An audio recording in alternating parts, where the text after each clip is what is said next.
संगत जी बड़े ही प्यार से कहना धन निरंकार जी। साध संगत जी गुरमुख किसे कहते हैं? साध संगत जी गुरमुख उसे कहते हैं जो गुरु के द्वारा इस अंगसंग निरंकार को, प्रभु को जानकर सदैव इसके डर को माने, सतगुरु के वचनों को सत्य मानकर चले, प्रतिदिन सत्संग में आए तथा अहंकार को त्याग कर संतों महापुरुषों की चरण धूली बने।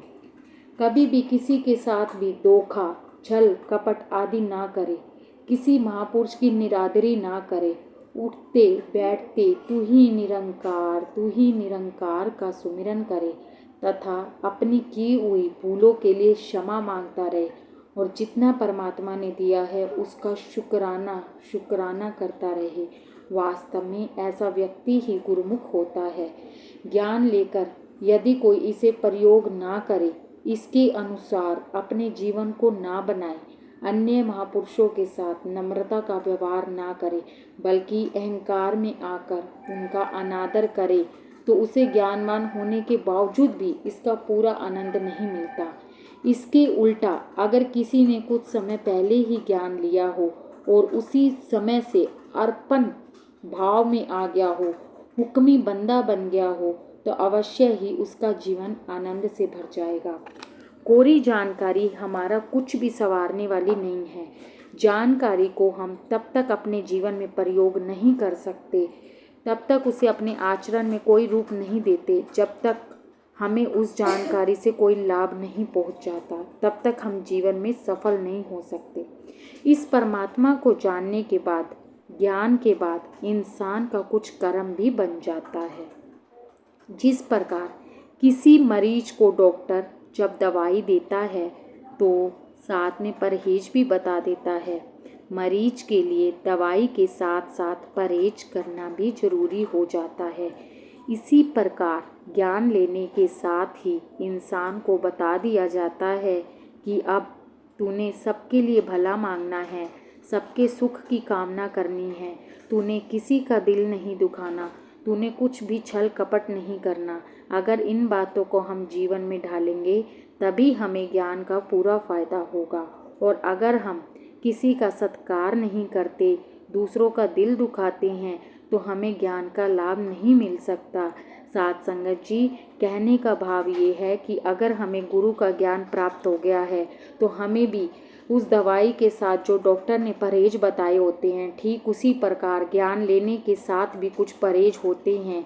जैसे किसी का दिल नहीं दुखाना, किसी के साथ छल कपट नहीं करना, हर किसी का अपमान नहीं करना, ये हमें ज्ञान के साथ परहेज करने होंगे। साथ संगत जी, जब हम ज्ञान लेने के साथ ये परहेज करेंगे साथ संगत जी, तभी हमें ज्ञान का पूरा लाभ मिल पाएगा, तभी हम ज्ञान का आनंद उठा पाएंगे, तभी हमारा जीवन आनंदमय हो पाएगा। भाव यह है, ज्ञान प्राप्त करने के साथ ही दूसरों का सुख भी मांगना है। ज्ञान के अनुसार कर्म भी जरूरी होता है। जब कोई व्यक्ति रेलगाड़ी में सफ़र करता है और वह टिकट नहीं लेता है तो सारे सफ़र में वह घबराया रहता है कि कहीं कोई टिकट पूछ ले, कहीं कोई टिकट ना पूछ ले। ऊपर से भले ही वह दूसरों के साथ हंसी मजाक करता रहे, उनकी सेवा भी करे, लेकिन जब टीटी चेकिंग करने आता है तो वह भले ही टीटी को कहे कि मैंने रास्ते में सबको हंसाया है, मैंने इनकी सेवा की है, तो भी टीटी यही कहेगा कि मुझे तो सिर्फ टिकट से मतलब है, इन सब बातों से मतलब नहीं है। इसी प्रकार इंसान ऊपर से कितने ही आडंबर करे, परमात्मा के ज्ञान के बिना उसे मुक्ति नहीं मिल सकती।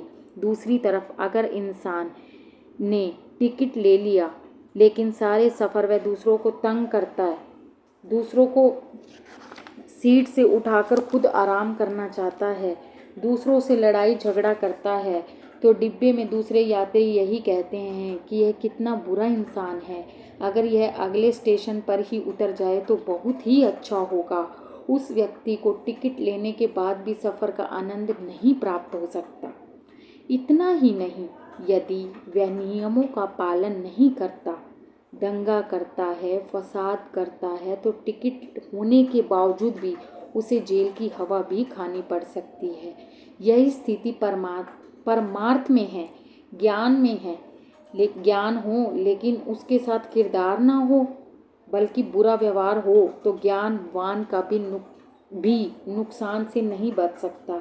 श्रेष्ठ व्यक्ति वही होता है जिसने टिकट भी लिया होता है और सफ़र में सबको हंसाता भी है और खुश भी रखता है, दूसरों से प्यार भी करता है, दूसरों की इज्जत भी करता है, सबका सत्कार भी करता है, किसी का दिल नहीं दुखाता। इसी प्रकार सतगुरु से ज्ञान प्राप्त करने के बाद इंसान का फर्ज बन जाता है कि वह सबके लिए भला मांगे, सबको प्यार दे, किसी का दिल ना दुखाए। साथ संगत जी, ये गुरुमुख की निशानी है।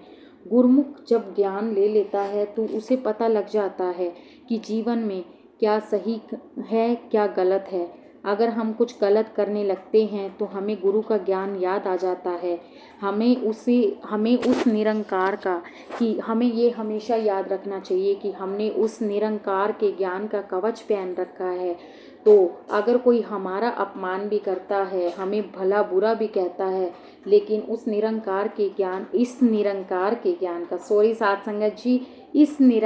ज्ञान का कवच पहनने के अगर हमने पहन लिया है तो किसी के बानों का, किसी के बुरे व्यवहार का, किसी की गाली गलौज का हम पर असर नहीं होना चाहिए, बल्कि उस सामने वाले के लिए हमें हमेशा इस निरंकार से हमें हमेशा उसके लिए प्रार्थना करनी चाहिए कि हे निरंकार, आप इसके व्यवहार को बदलो, हे निरंकार, आप इसको सुख दो। हो सकता है उस समय सामने वाला व्यक्ति कुछ डिस्टर्ब हो, किसी भी वजह से वो डिस्टर्ब हो, जिसकी वजह से वो अपना दिल की जो भड़ास है वो हमारे ऊपर उतार देता है। लेकिन हम तो यही सोच लेते हैं साथ संगत जी कि वो हमारी इंसल्ट कर रहा है, हमारी बेइज्जती कर रहा है। लेकिन हमें उस समय वो इस निरंकार के आगे उसके लिए प्रार्थना करनी चाहिए साथ संगत जी कि आप दया करो, मेहर करो, सामने वाले के व्यवहार को बदलो, उसको सुख दो, उसको चैन दो। साथ संगत जी, जब भी सामने वाला व्यक्ति सुख में होगा, चैन में होगा, तो वो आपके साथ गलत व्यवहार नहीं कर सकता। गलत व्यवहार वही व्यक्ति करता है जो अंदर से, जिसको चैन नहीं मिल रहा हो, जिसे कोई दुख हो, जो अपने आप को अंदर ही अंदर गला रहा हो, किसी बातों को उसने दिल से लगा रखा हो, वही इंसान किसी दूसरे को दुख देता है।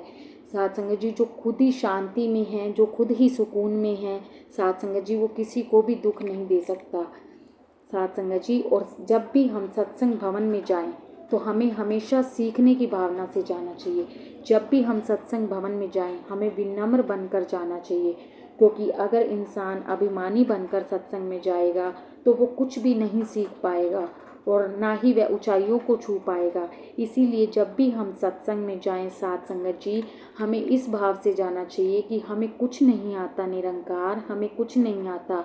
हमें हमेशा सीखने की भावना से जाना चाहिए और सत्संग में जाकर एक एक लाइन, एक एक शब्द को अपने अंदर तक रमा लेना चाहिए साथ संगत जी।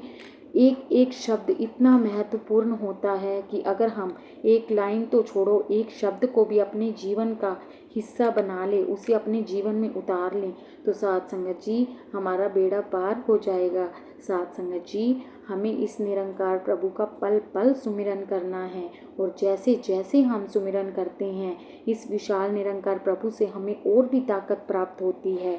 इसी प्रकार जैसे जैसे हम संगत में जाते हैं, हमें संत जनों के जो भी विचार सुनने को मिलते हैं उससे हमारी प्रेरणा मिलती है और उन वचनों को सुनने से हमें दृढ़ता प्राप्त होती है। इन वचनों को अगर हम अपने जीवन में डालेंगे साथ संगत जी, तो हमें बहुत सुख मिलेंगे साथ संगत जी। इसीलिए हमें हर किसी की सेवा करनी है साथ संगत जी, हमें सुमिरन करना है, हमें सत्संग करना है, हमें भवन जाना है और वहाँ जाकर एक एक शब्द को बहुत ही ध्यान से सुनना है और निरंकार से हमेशा हमसे जो भी भूल चूक हुई है उस निरंकार से पल पल क्षमा मांगनी है। और जो भी हमें निरंकार की दात प्राप्त हुई है साथ संगत जी, उस दात के लिए, उस दातों के लिए इस निरंकार को इतना शुक्राना करना है, इस निरंकार का इतना शुक्राना करना है, इतना शुक्राना करना है कि आप शुक्र शुक्र शुक्र शुक्र में ही आपका जीवन व्यतीत हो साथ संगत जी। और सुमिरन करते करते इस निरंकार को अपने अंग संग मानना है, ताकि हमसे कभी कोई गलत कर्म हो ही ना पाए। साथ संगत जी, जब हम इस निरंकार को अपने अंग संग मानने लग जाएंगे ना साथ संगत जी, तब आप खुद देखना हमसे गलत व्यवहार हो ही नहीं सकता। साथ संगत जी, दासी से कोई भूल चूक हो गई हो तो दासी को माफ़ करना। साथ संगत जी, धान निरंकार जी।